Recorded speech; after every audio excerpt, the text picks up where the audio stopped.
നമസ്കാരം. പുതുതായി തെരഞ്ഞെടുക്കപ്പെട്ട 240 അംഗ ഭാരതീയ ജനതാ പാർട്ടി എംപിമാർ അവരുടെ നേതാവായി തെരഞ്ഞെടുക്കാതെ നരേന്ദ്രമോദി ഇന്ത്യയുടെ പ്രധാനമന്ത്രിയായി സത്യപ്രതിജ്ഞ ചെയ്തത് എങ്ങനെ എന്ന ചോദ്യം പല കോണുകളിൽ നിന്നും ഉയരുകയാണ്. പ്രസിഡന്റ് ദ്രൗപദി മുർമു നരേന്ദ്രമോദിയെ പ്രധാനമന്ത്രിയായി സത്യപ്രതിജ്ഞ ചെയ്യിച്ചത് കീഴ്വഴക്കങ്ങളുടെ നഗ്നമായ ലംഘനമാണെന്നാണ് ചൂണ്ടിക്കാണിക്കപ്പെടുന്നത്.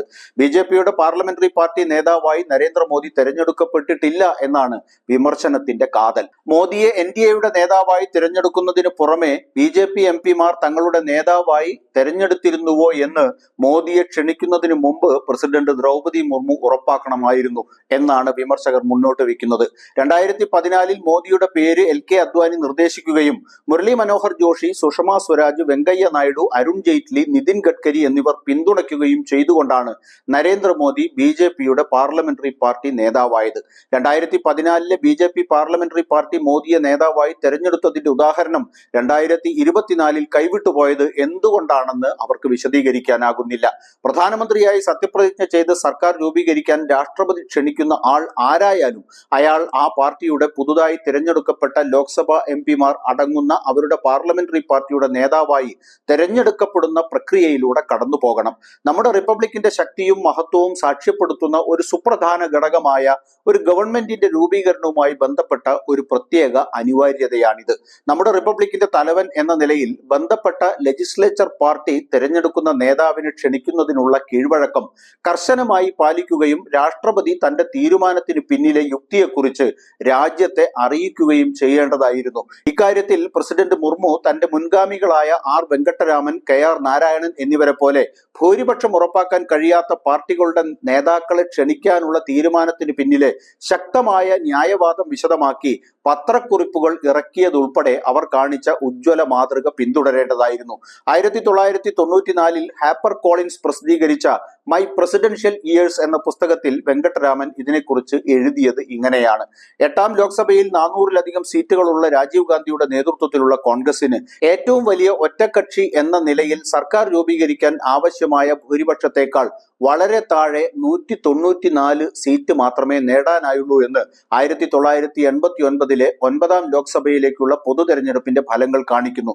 അതേസമയം ദേശീയ മുന്നണിയിലെ ജനതാദളും സഖ്യകക്ഷികളും 145 സീറ്റുകളും BJP 82 സീറ്റുകളും ഇടതു മുന്നണി 55 സീറ്റുകളും നേടി. ഡൽഹിയിൽ ചേർന്ന കോൺഗ്രസ് പാർലമെന്ററി പാർട്ടി യോഗത്തിൽ ഗവൺമെന്റ് രൂപീകരിക്കാനുള്ള അവകാശവാദം ഉന്നയിക്കുന്നില്ലെന്ന് പാർലമെന്ററി പാർട്ടി നേതാവായി തെരഞ്ഞെടുക്കപ്പെട്ട രാജീവ് ഗാന്ധി തീരുമാനമെടുത്തതായി വെങ്കട്ടരാമൻ തന്റെ ഓർമ്മക്കുറിപ്പുകളിൽ എഴുതി. VP സിംഗ് സർക്കാരിന് തങ്ങളുടെ പാർട്ടികൾ പുറത്തുനിന്നുള്ള പിന്തുണ നൽകുമെന്ന് BJPയുടെയും ഇടതു പാർട്ടികളുടെയും നേതാക്കൾ പ്രഖ്യാപിക്കുകയും ചെയ്തു.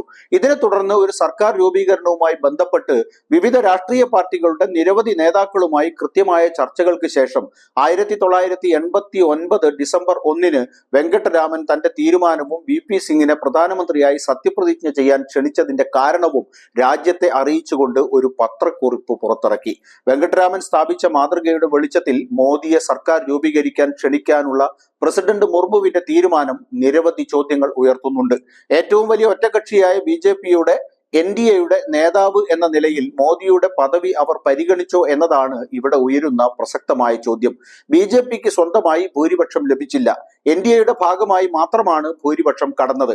അതിനാൽ VP സിംഗിന്റെ കാര്യത്തിൽ വെങ്കട്ടരാമൻ ചെയ്തതുപോലെ നിശ്ചിത സമയത്തിനുള്ളിൽ വിശ്വാസ വോട്ട് നേടാൻ അവർ എന്തുകൊണ്ട് മോദിയോട് ആവശ്യപ്പെടാഞ്ഞത് എന്നതാണ് പ്രസക്തം. മുൻ രാഷ്ട്രപതി KR നാരായണൻ 1998 BJPയുടെ അടൽ ബിഹാരി വാജ്പേയിയെ സർക്കാർ രൂപീകരിക്കാൻ ക്ഷണിച്ചപ്പോൾ ആ വർഷം മാർച്ചിൽ അദ്ദേഹം ഒരു പത്രക്കുറിപ്പ് ഇറക്കി.